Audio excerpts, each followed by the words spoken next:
Welcome to the Online OT presented by Lowe's. Lowe's never stop improving. I'm Jill Arrington, joined by our FoxSports.com NFL analyst Curtis Conway, here to recap Sunday night's showdown between the Broncos and the Patriots. And anytime you bring Peyton Manning and Tom Brady together, you know you're going to get a great game. But this one was hard to believe. Denver turns some early Patriot turnovers into a 24-0 lead. Of course, Bill Belichick works his halftime magic. The Pats come out. They score 31 unanswered.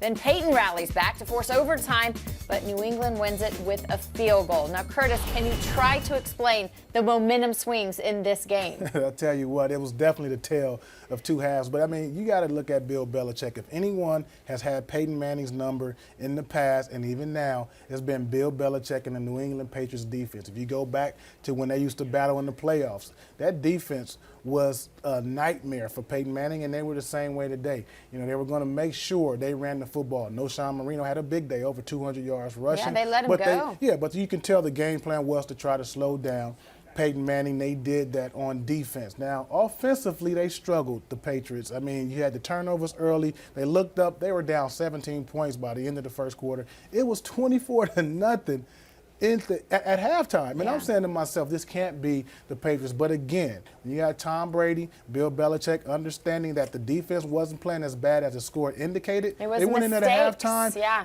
And the first drive, 8 plays, 80 yards by Tom Brady. The first thing I started saying is, uh-oh, here they come. 21 points in the third quarter, 24-21. Going into the fourth quarter, you got yourself a ball game now. Absolutely. They're playing at home. They never lose confidence, those guys. No, not at all. I don't know what it is about Belichick's talks at halftime, but they come out. But let's talk about the play that essentially decided it in overtime. The Patriots punt. It hits a member of the Broncos team, and the Patriots recover, setting up the field goal. Now, you've returned punts before. What happens on that play? You know what? That was a very, very unfortunate situation. You know, me being a former punt returner and being in Wes Welker's situation, you could see Wes Welker probably calling out Peter, and he's waving his hands. Jill, that's telling the return team to get away. The ball is coming down. I'm not catching it.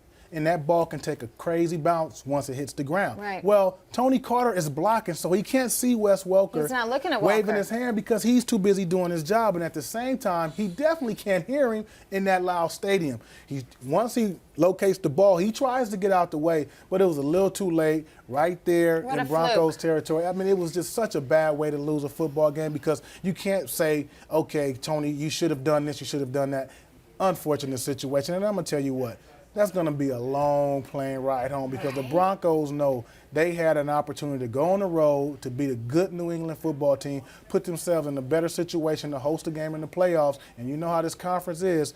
Going toward the end of the year, things get really crazy, and you never know. They can look back at this game and say, we let one get away. Yeah, they did. And I saw Peyton talking to Tom Brady at the end of the game. He made it real quick. Oh, yeah. He was ready to get off the field. No love lost between those guys, but trust me, Tom Brady, he definitely understands how Peyton Manning's feeling right now. Yeah. All right. That'll do it for this edition of the Online OT presented by Lowe's. Never stop improving. For Curtis, I'm Jill. You know, in that one, just the way the ball bounces. And it bounced the wrong way for the Broncos tonight. All right, guys. We'll see you next time.